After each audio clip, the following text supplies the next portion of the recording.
Assalamualaikum warahmatullahi wabarakatuh. Waalaikumsalam. Selamat malam, salam sejahtera semuanya. Semoga kita semua dalam keadaan sehat walafiat dan tentunya semangat ya. Meskipun malam-malam kita webinar gitu ya, mungkin materinya cukup serius gitu ya Pak Pak Haryono ya. Tapi saya berharap Anda kalau dengan saya di segala kesempatan ya, dimanapun baik kesempatan online daring seperti ini ataupun luring ya, saya berharap seberat apapun materi yang kita bahas itu tetap santai begitu ya Bapak Ibu ya, dengan full senyum gitu kira-kira. Karena segala sesuatu kalau dibawa santai, enteng, insya Allah eh, nggak susah ya, insya Allah. Gitu Bapak Ibu semuanya. Ya pertama-tama saya ingin mengucapkan terima kasih. Ini adalah kesempatan yang luar biasa ya, yang diberikan oleh Bapak Ibu, terutama melalui Pak Haryono dan juga Pak Abdul Qadir ya, sebagai koordinator mungkin ya dari kegiatan ini maupun komunitas Bapak Ibu semuanya. eh Sebenarnya ini Pak Haryono ya, Pak Qadir ya, dan Bapak Ibu semuanya. Saya lagi menunggu-nunggu sebenarnya sejak karena saya punya konsep ini Bapak Ibu ya. Jadi yaitu guru riset ya. Guru riset itu sebenarnya bukan hal yang baru ya. Jadi kayaknya Mas Nadiem Makarim ataupun Menteri Pendidikan sebelumnya pun sudah menggagas itu ya. Tapi entah nggak tahu kenapa itu tidak berjalan atau bagaimana ya. Saya kurang tahu ya. Kata kawan-kawan di guru itu pernah ada gitu ya. Dan setahu saya juga dulu ada proyek namanya proyek PTK ya Bapak Ibu ya. Ya enggak, guru-guru di seluruh Indonesia itu harus membuat ya itu yang tadi Pak Haryono bilang ya. Jadi kayaknya itu PTK itu yang PTK ya betul. ya betul ya Pak Haryono ya. Betul. Tepat ya Penelitian dulu ya. tingkat Itu kelas. saya nggak tahu menterinya siapa dulu itu. Kalau kalau nggak salah Pak siapa ya? Saya lupa namanya. Ya entah Pak Anies, entah sebelum Pak Anies ya. Jadi dulu itu masif sekali ya, semua guru-guru kelabakan gitu kira-kira. Sampai bingung ini gimana ini PTK ini gitu ya. Nah, eh, itu ya, itu jadi dulu seperti itu. Sekarang saya ingin menghidupkan itu kembali, tapi dengan nuansa yang berbeda gitu Pak Haryono, Pak Kodir ya, Bapak Ibu semuanya. Saya ingin Bapak Ibu itu terbiasa dengan riset, dengan penelitian. Jadi begini Bapak Ibu, sedikit aja ya sebelum saya masuk ke materi ya, apa tentang riset ini. Gitu. Riset itu untuk apa sih sebenarnya gitu? Kenapa kok harus ada riset gitu ya? Sebenarnya riset itu Bapak Ibu merupakan sebuah keniscayaan begitu ya. Ini mohon maaf bahasa saya mungkin agak agak tinggi begitu ya. Tapi mudah-mudahan ini bisa Bapak Ibu pahami. Keniscayaan itu apa maksudnya? Keniscayaan dari para pelaku ilmu begitu kira-kira ya.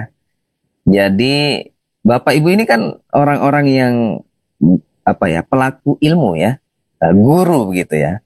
Terus jadi penelitian itu atau riset itu bukan hanya untuk dosen ya. Ini yang perlu digarisbawahi, yang perlu apa namanya ya, eh, diperhatikan ya atau direnungkan gitu ya. Jadi riset itu bukan hanya miliknya dosen ya. Meskipun memang ya dosen dituntut untuk melakukan riset betul ya karena memang dia ada Tridharma perguruan tinggi begitu. Tapi saya kira ya riset itu bukan hanya untuk dosen ya, tapi semua yang berada di lingkup ilmu ya, termasuk guru itu harus familiar ya, terbiasa dengan namanya riset ya, atau penelitian bahasa lain. Kenapa harus ada riset ya? Kenapa harus ada riset? Karena riset itu adalah dapur dari ilmu. Begitu ya Bapak Ibu ya? Dapurnya, dapur ilmu itu di riset itu. Gitu loh. Jadi makanya ketika Bapak Ibu tahu ada kurikulum ini, kurikulum itu Bapak Ibu tahu nggak dari mana asalnya? Nah, itu yang saya ingin sekali berbincang-bincang dengan Bapak Ibu, karena Bapak Ibu ini sebenarnya ranahnya bukan di situ ya, bukan di dapur itu ya, di riset, tapi apa, di saya nggak tahu apa di bagian pelayannya gitu ya, atau konsumennya, saya kurang tahu nanti posisinya. Cuman saya ingin Bapak Ibu yang, ya istilahnya Bapak Ibu itu adalah praktisi pendidikan ya. Jadi yang praktek langsung ke lapangan gitu ya, kepada peserta didik, kepada anak didik gitu. Nah, saya ingin Bapak Ibu yang ada di lapangan ini, praktisi lapangan, ya tahu juga gitu dapurnya. Jadi ketika seandainya Bapak Ibu adalah konsumen makanannya gitu ya, jadi kurikulum itu dianggap makanan gitu ya. Jadi ketika makan apa, mohon maaf, saya aslinya Bapak Ibu, saya ini orang Minang ya, orang Padang Sumatera Barat. Jadi kalau Bapak Ibu suka nasi Padang, nah itu dari kampung saya ya. Jadi contoh ya Bapak Ibu kalau suka makan rendang gitu ya, itu nggak hanya makan saja gitu. Oh enak sekali rendang gitu ya. Tapi kalau kita beli terus-terusan rendang itu kan ya dompet kita langsung apa ya kempes lama-lama gitu ya. Nah maksudnya ketika Bapak Ibu tahu dapurnya atau resepnya, jadi kan Bapak Ibu bisa membuat rendang sendiri gitu loh kira-kira ya. Maksud dari riset itu seperti itu. Nah jadi kira-kira sampai sini paham nggak? Jadi masalahnya ya mudah-mudahan entah Mas Nadiem lagi yang jadi menteri ya atau siapapun ya. Saya berharapnya ya kalau bisa gantilah. Jadi orang yang betul-betul tahu tentang dunia pendidikan gitu ya. Kalau malah mohon maaf, saya kalau secara pribadi ya, mohon maaf ini ya. Saya ingin Pak Haryono, Pak Kodir yang jadi menteri pendidikan. Karena kan yang langsung di lapangan gitu. Setuju nggak? Gitu loh. Jadi orang lapangan gitu. Ini mohon maaf Mas Menteri ini yang saya tahu ya beliau kan ya bukan orang pendidikan, orang Gojek gitu ya. Orang apa pengusaha gitu ya. Nggak tahu ini pikirannya Pak Jokowi kemana ya. Bukan saya ingin merendahkan Pak Jokowi, bukan. Ini jangan sampai ada intel-intel di sini. Tapi apa namanya ini kritik yang membangun ya maksud saya. Jadi apa namanya itulah ya. Jadi pendidikan itu tidak terlepas dari riset gitu. Karena kurikulum dan segala perangkat pendidikan itu berasal dari riset Bapak. Gimana kok bisa ada PTK? Pernah nggak bertanya begitu? Kok dulu sempat kita disuruh PTK semua itu guru-guru itu? Mungkin tidak ada yang bertanya seperti itu ya. Itu padahal penting sekali untuk dipertanyakan. Ya, jadi PTK itu Bapak Ibu, ya ini biar tahu saja. PTK itu adalah perangkat dapur dari guru sebenarnya. Dan PTK itu nggak pernah mati Bapak Ibu. Ya, jadi yang mati cuma kebijakannya saja. Ini kan mohon maaf. Bapak Ibu ini saya paham sekali ya dengan Bapak Ibu guru di Indonesia ini. Kalau tidak ada duitnya nggak mau biasa. Gitu ya. Iya nggak? Nah itu bukan saya apa namanya bukan menjelek-jelekan, cuman saya ingin mengajak Bapak Ibu ya senang dengan ilmu gitu ya. Kan kita memberikan ilmu kepada anak-anak gitu ya. Jadi kalau kita senang dengan ilmu ya dan dapurnya juga yaitu riset ya, itu insya Allah nggak ada duit pun, nggak ada proyek pun, nggak, kita tetap ini ya apa namanya berinteraksi dengan semua ini ya dengan ilmu, dengan riset gitu ya. Mudah-mudahan Bapak Ibu termasuk orang yang cinta dengan ilmu, cinta juga dengan dapurnya gitu nanti ya. Oke, Pak ya Harino sekarang kita masuk materi ya. Itu baru pemanasan aja. Siap, siap. Oke, eh, sebentar ya Bapak Ibu ya. Saya sudah mengirimkan materinya ke Pak Haryono. Mudah-mudahan juga sudah Iya, disampaikan lagi. kepada Bapak Ibu semua ya. Karena saya lebih suka apa ya? Apa kebetulan saya pernah ke luar negeri gitu ya Pak Haryono dan Bapak Ibu semuanya. Jadi kalau di sana yang namanya pembelajaran itu murid masuk ke dalam kelas itu tidak kosongan. Biasanya gitu ya. Jadi apa profesor ataupun dosen ataupun guru itu biasanya sebelum masuk dikasih tugas dulu bacaan gitu atau materi. Jadi ketika masuk itu nggak kosong. Tujuannya apa? Biar diskusinya itu apa namanya berjalan gitu ya. Dan saya lebih suka interaksi daripada Bapak Ibu mendengarkan saya seakan-akan saya ini ceramah ataupun ustadz gitu ya.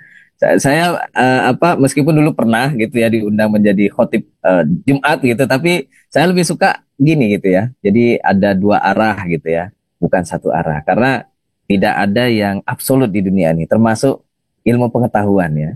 Ilmu pengetahuan pun sifatnya menurut saya lebih kepada apa namanya subjektif gitu ya. Jadi yang bagus dari ilmu pengetahuan itu adalah interaksi gitu ya. Jadi saling apa, melengkapi kira-kira gitu Bapak Ibu ya. Oke, saya kira jelas ya tentang riset. Mudah-mudahan dari saya nanti Bapak Ibu akan terbiasa dengan riset ya. Eh, itu seperti yang saya sebutkan tadi. Karena riset itu merupakan dapur dari sebuah ilmu, dapur dari kurikulum gitu ya. Jadi biar tahu gitu. Oke, agenda kita malam ini Pak Haryono saya sudah menyiapkan setidaknya ada 5 gitu ya, apa namanya materi kira-kira. Yang pertama tadi saya sudah mulai sedikit ya tentang riset itu apa, dan terutama kaitannya dengan dunia pendidikan. Terus yang kedua, saya ingin begini Bapak Ibu, saya ingin menjembatani antara Bapak Ibu sebagai praktisi pendidikan ya, yang ada di lapangan itu dengan riset ya. Jadi minimal Bapak Ibu ketika melakukan apa ya, metode metode pengajaran gitu ya. Ini nanti akan ada ya beberapa metode pembelajaran yang berdasarkan riset ya. Ini baru saya buat, kayaknya kemarin saya buat ya materi ini ya. Dan jadi masih sangat baru sekali ya. Maksudnya risetnya masih sangat baru sekali. Tapi saya yakin mungkin Bapak Ibu sudah pernah menerapkannya, gitu ya, tanpa sadar. Padahal itu sudah berbasis riset, gitu ya. Jadi silakan nanti Bapak Ibu yang sudah, yang merasa sudah menerapkan ini, terus oh iya ya ternyata ada dasar risetnya, begitu ya. Nah itu jembatan ya yang ingin saya lakukan. Nanti ketika Bapak Ibu sudah tahu ya dasar-dasar dari, jadi istilahnya kayak apa ya? Kalau di dunia pesantren atau di agama ya di Islam kan Bapak Ibu selalu mungkin ya ini Bapak Ibu mohon maaf yang beragama Muslim kan begini. Kalau apa sholat pakai kunut dalilnya mana? Nah begitu kan kira-kira ya. Sholat tidak pakai kunut dalilnya mana? Nah dan seterusnya dan seterusnya. Nah ini sama seperti ini. Kalau kita mengelompokkan anak-anak ya, anak-anak ini kita kelompokkan tiga tiga tiga gitu. Ini dalilnya dari mana gitu ya? Nah dalilnya pendidikan ya riset itu Bapak Ibu ya. Jadi kalau ditanya nanti saya kasih tahu ya dalil-dalilnya. Jadi kalau ada orang, oh ini apa ini ibu ini mengelompokkan anak-anak seenaknya saja. Bapak Ibu bisa jawab gitu ya. Loh, ini ada dalilnya Bapak Ibu gitu ya. Nih, berdasarkan teorinya Vygotsky. Nah, gitu nanti saya ajarin. Ya, itu pentingnya ya. Jadi setidaknya ketika nanti Bapak Ibu saya nggak tahu ya kalau di guru ya, apakah ada namanya monitoring ya atau Simonex dari kementerian kah atau dari siapa gitu ya. Kan nanti apa namanya ketika praktek terus ditanya-tanya oleh penguji itu Bapak Ibu kan bisa menjawabnya begitu kira-kira ya. Oke, ini ya jadi kenapa pembelajaran itu atau pendidikan yang kita lakukan itu harus berbasis dan ditambah satu lagi ada 2 ya, berbasis itu artinya berdasarkan apa gitu ya, berdasarkan kalau di sini berdasarkan riset. Dan nanti ketika sudah jelas dasarnya, saya akan mengajak Bapak Ibu kepada orientasi riset. Ya, seperti yang tadi disampaikan Pak Haryono, untuk bisa menulis karya tulis ilmiah. Ini mudah-mudahan tidak Bapak Ibu tidak merasa, oh saya harus menulis, tidak ya. Jadi saya sih inginnya dari kesadaran pribadi nanti ya. Jadi ketika yang paling penting sih basis ya. Jadi biar Bapak Ibu tahu yang Bapak Ibu lakukan di kelas itu ada basis atau dalil-dalil dari riset ataupun teori yang ada. Minimal itu ya. Kalaupun tidak sampai kepada menulis artikel riset ya, tidak masalah. Karena guru mungkin tidak perlu sampai membuat karya tulis ilmiah. Tapi kalaupun ada Bapak Ibu yang tertarik, yuk ya, mudah-mudahan. Karena menarik ya, di jurnal-jurnal itu saya banyak menemukan kalau di luar negeri sana ya, itu yang menulis artikel jurnal itu adalah guru Bapak Ibu. Ya, nah ini mudah-mudahan nanti Bapak Ibu yang ada di Indramayu itu ada yang apa tulisannya terbit di jurnal internasional. Mudah-mudahan ya. Oke. Terus yang ketiga saya akan menjelaskan tentang teacher research. Ini mohon maaf apa bahasa pengantarnya bahasa Inggris dan apa ya bahasa Inggris ini sangat penting sebenarnya Bapak Ibu ya. Jadi kalau Bapak Ibu ada yang masih kurang dalam hal bahasa Inggris perlu ya ditingkatkan lagi. Bahasa Inggris itu kalau menurut saya cuma dua saja yang perlu Anda miliki. Kira-kira apa? Yang pertama menurut saya itu adalah kemampuan membaca, ya, reading saja. Terus yang kedua kemampuan menulis, writing. Sudah. Kalau speaking Bapak Ibu ya, Bapak Ibu kenal Pak Jokowi ya? Ya saya yakin kenal lah pasti ya. Pak Jokowi kira-kira kalau ngomong di forum internasional ya, itu menggunakan bahasa apa?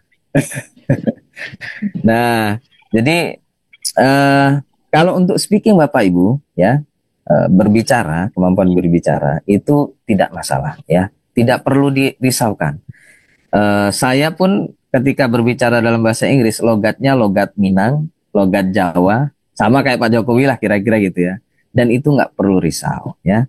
Tapi yang paling penting Bapak Ibu harus bisa membaca dan menulis dalam bahasa Inggris. Karena kenapa membaca harus dalam bahasa Inggris? Karena saat ini ya bahasa ilmu pengetahuan, maksudnya bahasa ilmu pengetahuan itu adalah ilmu-ilmu itu adanya di Barat ya sekarang ini ya. Itu tidak bisa kita pungkiri. Bahasa orang Barat itu apa? Bahasa Inggris ya. Jadi kita ingin mendapatkan ilmu pengetahuan harus melalui bahasa Inggris. Ya, jadi itu pertama membaca. Terus yang kedua, kenapa menulis harus dalam bahasa Inggris? Karena kita ingin berkontribusi juga kepada dunia internasional. Nah, sebagai pendidik, sebagai peneliti, salah satu caranya berkontribusi ya menulis karya tulis ilmiah gitu ya. Dan kalau mau masuk ke dunia internasionalnya tentu harus dalam bahasa Inggris. Gitu ya Bapak Ibu ya. Oke, teacher research ya. Nanti saya akan membahas tentang penelitian guru itu seperti apa. Terus yang keempat, saya juga akan menjelaskan metode mengajar ya berbasis riset itu seperti apa ya. Jadi tidak asal mengajar Bapak Ibu. Oke, yang terakhir adalah contoh-contoh riset ataupun penelitian-penelitian yang membahas tentang pengembangan pembelajaran ya, bisa bahan ajar, bisa strategi mengajar dan seterusnya ya. Oke, saya kira ini sudah diperkenalkan oleh Pak Haryono, tidak perlu saya ulang kembali ya. Nah, riset ya. Jadi seperti yang tadi saya sampaikan, riset adalah di dunia pendidikan adalah dapur dari semua perangkat pendidikan ya, termasuk kurikulum dan seterusnya. Riset ya saya kira ini sudah jelas sekali. Bapak Ibu mungkin dulu pernah kuliah juga ya, atau sering juga PPG juga ada ya, yang namanya riset penelitian itu ya setidaknya cuma ada 3 ya, yaitu kualitatif, kuantitatif, terus metode campuran atau mixed method ya. Nah saya Bapak Ibu, saya kalau dari 3 ini lebih kepada mungkin kalau mau dibilang ya aliran atau mazhab gitu ya dalam riset atau penelitian. Nah ini yang namanya mazhab itu tidak boleh dipertentangkan ya Bapak Ibu ya. Contoh ya mungkin Bapak Ibu dalam beribadah menggunakan mazhab Syafi'i gitu ya. Terus mazhab Syafi'i itu kan yang namanya wudhu itu airnya harus mengalir dan harus banyak gitu ya. Tapi biasanya nih Bapak Ibu kalau pernah haji atau umroh gitu ya, itu pasti akan menemui ada orang dia pakai gelas gitu ya, gelas kecil, dia berwudu pakai air yang ada di gelas kecil itu. Jadi kayak ciprat-ciprat aja gitu. Nah itu Bapak Ibu jangan kaget ya, karena itu mazhabnya berbeda dengan kita. Nah, ya. Kalau kita kan harus mengalir itu dari keran gitu ya, pakai gayung harus banyak gitu ya. Tapi kalau mazhab lain, contoh mazhab Maliki itu tidak perlu airnya mengalir. Ya, jadi cukup dan tidak ada ini, mohon maaf Pak Haryono ya, jadi sedikit membahas biar paham maksud saya gitu ya. Jadi ada juga namanya kalau di Syafi'i itu air mustakmal. Mustakmal itu air bekas wudhu itu tidak bisa dibuat berwudhu lagi. Itu kalau di Syafi'i. Kalau di mazhab lain terutama Maliki itu tidak ada. Makanya air yang sudah dipakai berwudhu itu bisa dipakai wudhu lagi. Itu kalau di mazhab Maliki ya. Dan itu tidak usah dipertentangkan Bapak. Sama dengan ini ya, saya kalau ditanya mazhab risetnya apa, gitu, saya adalah orang kualitatif Bapak. Ya, saya orang kualitatif. Orang kualitatif itu gimana ya? Uh, Kalau bagi saya, kenapa kok kualitatif? Karena penelitian saya atau bidang keilmuan saya itu berkaitan dengan manusia, ya. Uh, karena yang saya teliti adalah manusia, saya merasa yang paling tepat meneliti manusia itu adalah kualitatif. Pendidikan ini kan berhubungan dengan manusia ya, anak didik gitu ya. Anak didik ini kan manusia. Nah, metode penelitian yang manusiawi itu adalah kualitatif ya. Kenapa? Karena di dalamnya kan ada interview ya, wawancara dengan apa namanya peserta penelitian gitu ya. Bukan subjek penelitian ya. Kalau subjek itu bahasa kuantitatif ya, subjek penelitian. Objek penelitian itu kuantitatif. Kalau orang kualitatif tidak, peserta penelitian atau partisipan istilahnya. Jadi yang kita teliti ini manusia, maka harus kita manusiakan. Gitu istilahnya. Kalau di kualitatif. Kalau di kuantitatif kan tidak. Manusia ya itu dijadikan angka. Ya enggak? Seperti survei-survei itu kan dijadikan angka gitu ya. Berapa orangkah yang mendukung Jokowi? Ya itu ya. Jadi dijadikan angka manusia nih.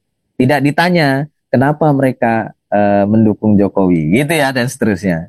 Nah, itu orang kuantitatif ya. Jadi kalau saya secara pribadi saya lebih suka dengan kualitatif karena memanusiakan manusia. Jadi ketika ada permasalahan itu manusianya yang kita tanya, kenapa kok Anda seperti itu? Nah, gitu ya kira-kira ya. Kan metode apa namanya penggalian datanya dengan interview, dengan wawancara, terus observasi gitu ya.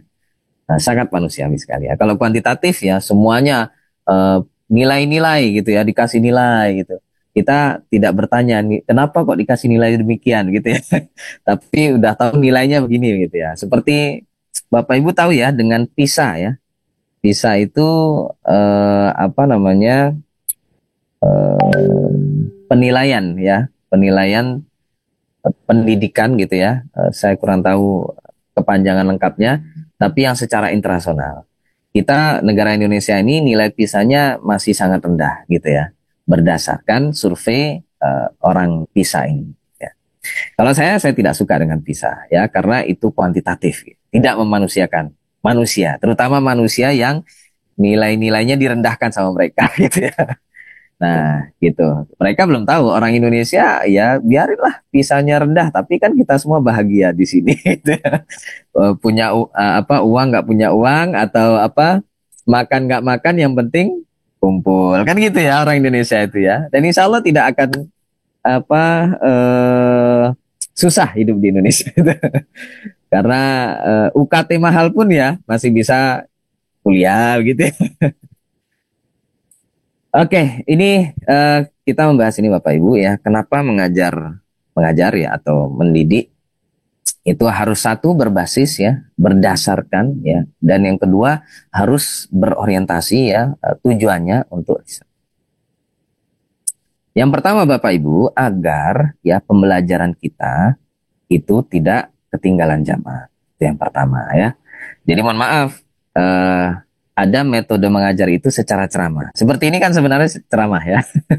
Nah itu sebenarnya sudah ketinggalan zaman. Hanya saja karena kita ini konsepnya webinar, jadi seminar ya, seminar itu ya ceramah itu ya. Jadi mau nggak mau tetap harus ada ceramah di sini gitu ya. Tapi kalau di kelas nanti Bapak Ibu ya sebaiknya jangan metode ceramah, pasti anak-anak ngantuk semuanya atau tidak tenang, pasti berisik atau dan sebagainya gitu. Nah, terus yang kedua, agar pembelajaran kita ini memiliki basis atau dasar teori yang jelas gitu ya, seperti yang tadi saya sebutkan, tahu dapurnya gitu ya. Terus yang ketiga, agar pembelajaran kita ini terutama apa namanya untuk orientasi riset nanti ya. Ketika nanti Bapak Ibu jadikan karya tulis ilmiah, ini nanti kan bisa ditiru oleh guru-guru lain ya. Bahkan guru-guru yang ada di luar negeri sana ya, yang terutama mungkin konteksnya sama dengan kita. Yang keempat adalah agar pembelajaran kita itu terdokumentasi secara akademik, begitu ya. Jadi Bapak Ibu kalau ngajar jangan asal apa ya, habis ngajar udah lupa gitu, jangan ya. Itu sayang sekali gitu ya. Kalau peneliti atau orang riset itu akan menyayangkan. Karena apa? Karena yang Bapak Ibu lakukan itu sebenarnya ya, kalau saya ini ya, saya kebetulan peneliti. Yang namanya peneliti itu melihat segala sesuatu itu sebagai data. Wah, gitu Bapak Ibu. Tahu ya, data ya. Nah, data. Saya mengajar, saya ngomong apa siswa ngomong begini, ngomong begitu, melakukan ini, melakukan itu data Bapak Ibu. Dan yang namanya data itu mahal sekali Bapak. Gitu ya. Bagi orang riset ya, kalau Bapak Ibu adalah peneliti pasti tahu data itu mahal. Makanya ketika mendapatkan data dengan mudahnya seperti itu, sayang sekali untuk dilewatkan. Nah, gitu ya. Kalau saya menjadi Anda ya, mungkin ya, yang akan saya lakukan minimal itu saya akan merekam kegiatan yang saya lakukan, gitu. Setiap hari, setiap waktu gitu.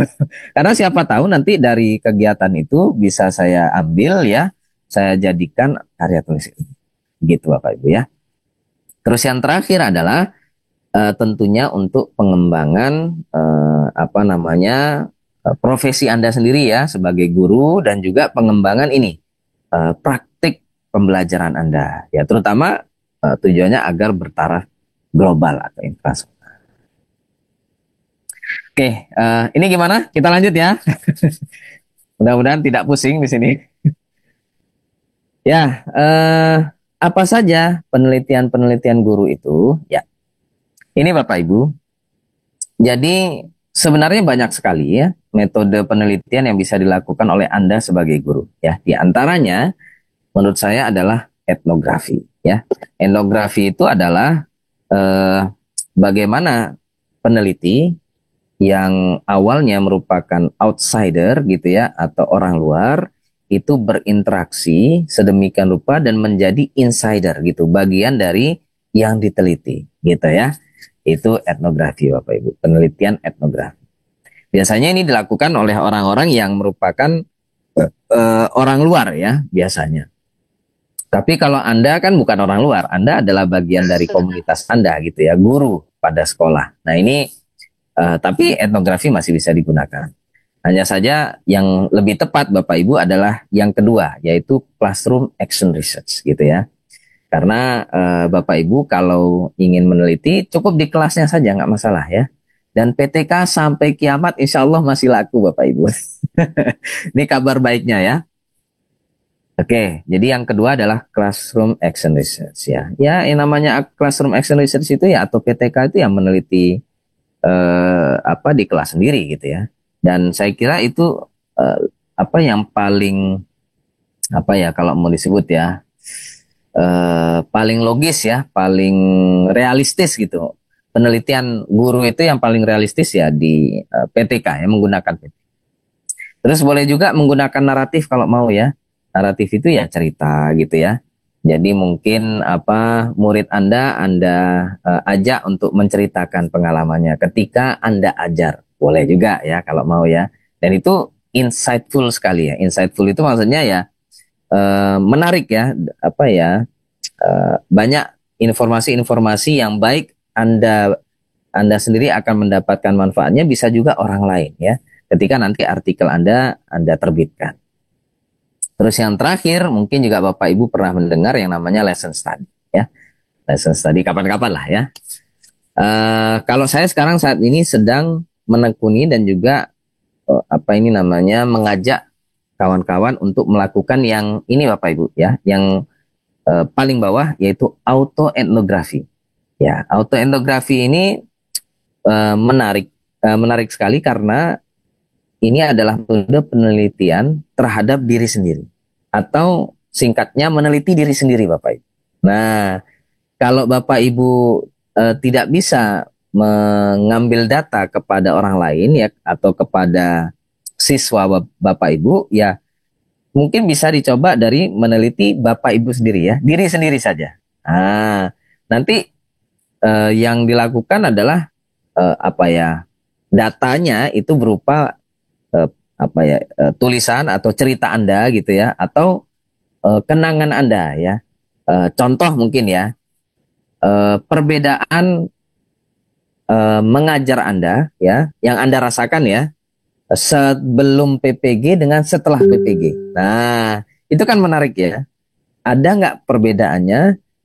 Kalau ada apa saja? Kalau ada yang tetap itu apa saja? Nah, itu menarik untuk diteliti. Jadi perubahan yang Anda lihat kepada diri Anda sendiri. Nah, itu autoetnografi Bapak Ibu ya. Jadi meneliti diri sendiri. Dan ini kebetulan saya sedang menggalakkan juga ya.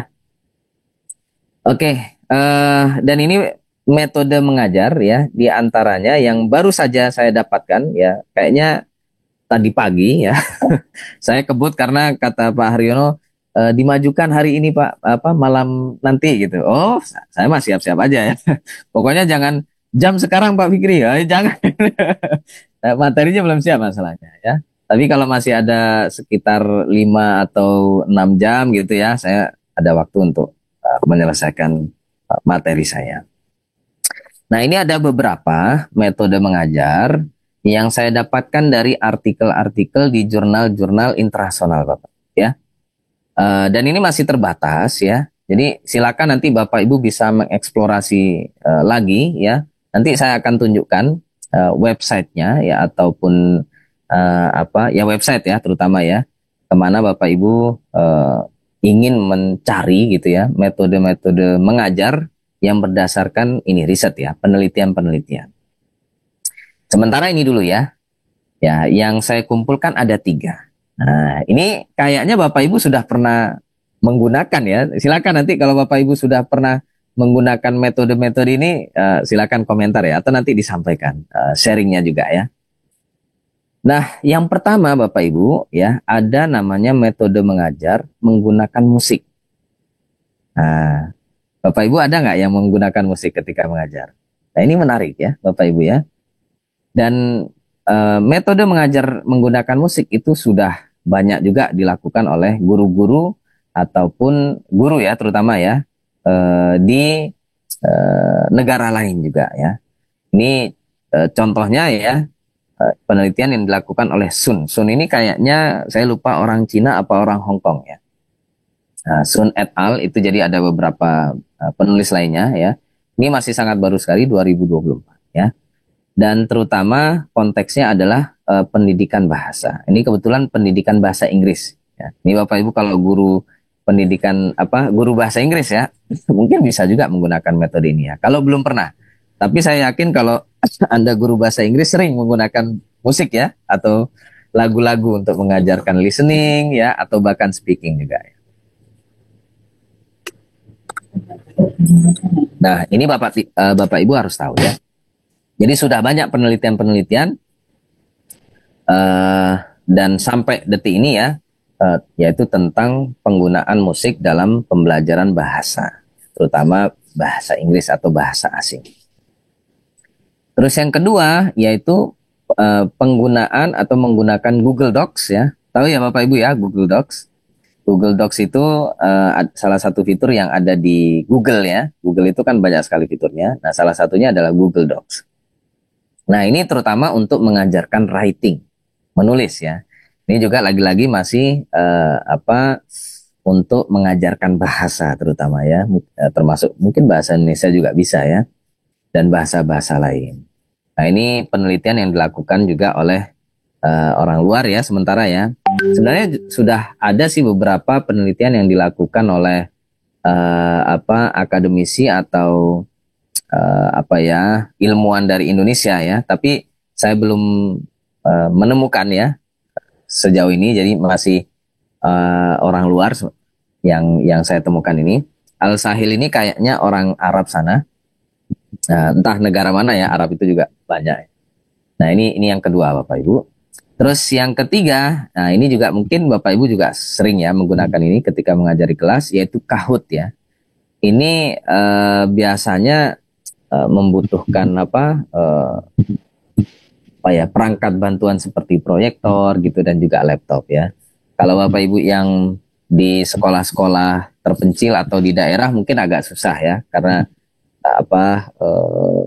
proyektor tidak tersedia atau bagaimana ya, dan juga laptop juga mungkin tidak memadai begitu ya kira-kira.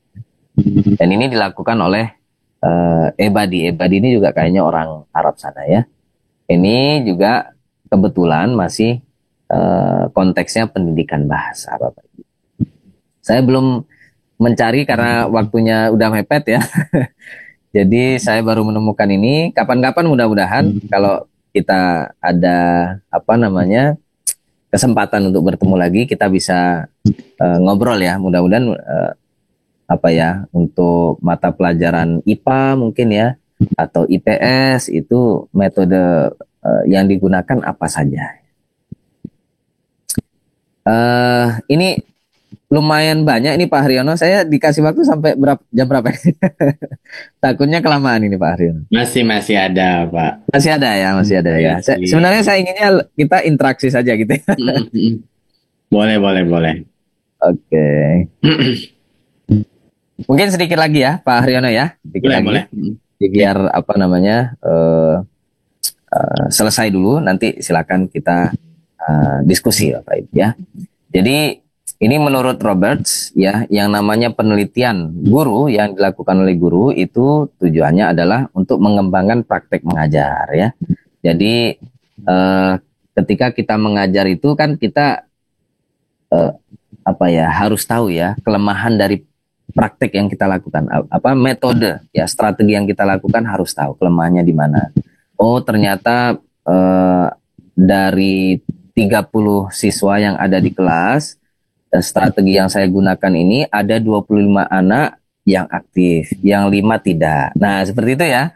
Nah, ini yang 5 ini kenapa? Nah, itu yang harus dicari ya. Riset itu kan seperti itu tujuannya. Oh, yang 5 ini tidak aktif, ternyata saya kurang mengengage. Engage itu maksudnya berinteraksi gitu ya dengan 5 anak ini. Saya lebih fokus kepada 25 anak ini. Berarti nanti ke depannya saya harus begitu ya, harus apa. Itu fungsi dari riset ya. Terus tentunya juga ada perubahan sistemik yang kita harapkan di budaya sekolah ya. Karena begini Bapak Ibu, mohon maaf sekali. Jangan sampai kita seperti orang gini ya, kalau ditanya dalilnya apa? Kenapa Anda menggunakan metode itu? Jangan pakai dalil ini ya. Mohon maaf ini dalil pokoknya gitu ya. Pokoknya gitu. Dan anak-anak enjoy aja gitu ya. Jangan ya. Jadi itu kalau di dunia pendidikan atau di dunia akademik ya, ilmiah itu nggak ilmiah sama sekali ya. Sama dengan doktrin-doktrin agama, kalau tidak ada dalilnya kan juga susah ya. Takutnya kita malah terjerumus kepada syirik dan seterusnya.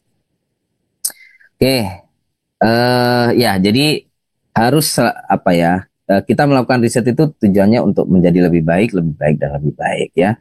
Jangan pernah menjadi orang yang sama ya. Gimana ya istilahnya? Atau selalu perubahan yang pasti ada itu adalah perubahan gitu ya. Apa ya istilahnya ya? Jadi jangan pernah menjadi itu saja gitu loh. Ya enggak? Yang namanya manusia aja kan nggak mau makanya tempe aja, tahu aja. Ya enggak? Kita sendiri kan gitu ya. Kita ingin ada variasi. Sekali-sekali makan burger, sekali-sekali makan pizza. Oh, sekali-sekali saya pengen makanan apa itu dari Arab itu, gitu kan. Apa itu namanya, nasi apa kebuli gitu kan. Nah, kita kita aja nggak suka sesuatu yang monoton, apalagi murid kita, apalagi lingkungan kita gitu ya. Jadi kita harus selalu berinovasi, mencari sesuatu yang baru seterusnya, gitu ya. Nah, itu tujuan dari penelitian, Bapak. Ya. Eh, Banyak kali ya jurnal-jurnal ini, mungkin Bapak Ibu sudah tahu ya. Jadi ini jurnal-jurnal internasional. Kalau Bapak Ibu tahu dengan Scopus ya, ini Q1 sangat bagus sekali. Ini dari Inggris ya. Ini terutama untuk pembelajaran bahasa. Banyak sekali ya. Tadi yang saya tampilkan itu seperti musik, seperti apa Google Doc, itu penelitiannya saya ambil dari jurnal. Terus ini juga bagus juga ya, interactive learning environments. Ini terutama yang kaitannya dengan teknologi Bapak Ibu. Seperti Kahoot ya, Kahoot itu kan teknologi. Nah, jurnal ini apa menyediakan atau apa ya, terdapat banyak penelitian tentang bagaimana pembelajaran menggunakan teknologi ya. Ya, banyak sekali Bapak Ibu ya. Jadi silakan, ini kalau mau minta artikelnya bisa nanti saya kirim ke Pak Haryono ya. Ini silakan. Ini mohon maaf dalam bahasa Inggris Bapak Ibu ya. Jadi kalau terpaksa ya pakai Google Translate aja, nggak apa-apa. Ya, ini pertama. Jadi Bapak Ibu harus tahu ya. Jadi eh, mengajar menggunakan musik itu sudah ada dalil ya, ada dasar riset. Cuma bagaimana cara mengajar menggunakan musik? Nah, ini harus dibaca Bapak Ibu ya, biar tahu juga. Dan nanti seandainya Bapak Ibu menerapkan di kelas gitu ya, dan ingin dijadikan artikel, itu juga bagus ya, Bapak. Ya, jadi itu apa, berbasis dan berorientasi itu seperti itu, Bapak. Oke, terus ini yang tadi ya, yang menggunakan Google Docs ya, ini sama tentang bagaimana mengajarkan menulis ya, terutama menulis secara kolaboratif, secara grup. Nah, ini saya sudah mempraktekkan sebenarnya menulis bersama-sama menggunakan Google Doc ya. Oke, terus ini juga yang menggunakan Kahoot ya. Saya kira itu Bapak Ibu, ini kalau tertarik ya mau belajar menulis artikel riset ya. Ini ada kelas-kelasnya, saya kira Bapak Ibu bisa baca sendiri ya di sini. Yang autoetnografi ini juga kebetulan saya sedang membuka ya kelasnya, yaitu meneliti diri sendiri. Contohnya kayak begini Bapak Ibu ya, gampang saja bagaimana pengalaman saya ya mengajar menggunakan metode musik gitu, atau perasaan saya. Nah gitu. Mungkin ada ya, ini lagi rame juga ya Pak Haryono ya, yaitu perdebatan tentang haram halalnya musik ya. Tahu ya Pak Haryono ya. Nah, itu juga menarik ini. Apa ya? Mungkin Anda termasuk yang mengharamkan musik, nggak masalah ya. Kalau saya mau bebas saja. Anda mengharamkan boleh, menghalalkan boleh. Tapi kalau ini ditarik kepada ranah ilmiah, ini menarik ya. Kenapa kok Anda tidak suka dengan musik gitu ya? Nah, itu dijadikan artikel juga bagus ya. Ya, kira-kira begitu Pak Haryono. Kalau Bapak Ibu ingin ikut kelas ini ya, khusus Bapak Ibu yang di komunitas ini ada diskon ya. Jadi silakan saja. Saya tidak perlu membacakan ya. Yang paling penting ilmunya Bapak Ibu ya. Sementara itu Pak Haryono dari saya, mungkin bisa kita lanjutkan dengan diskusi.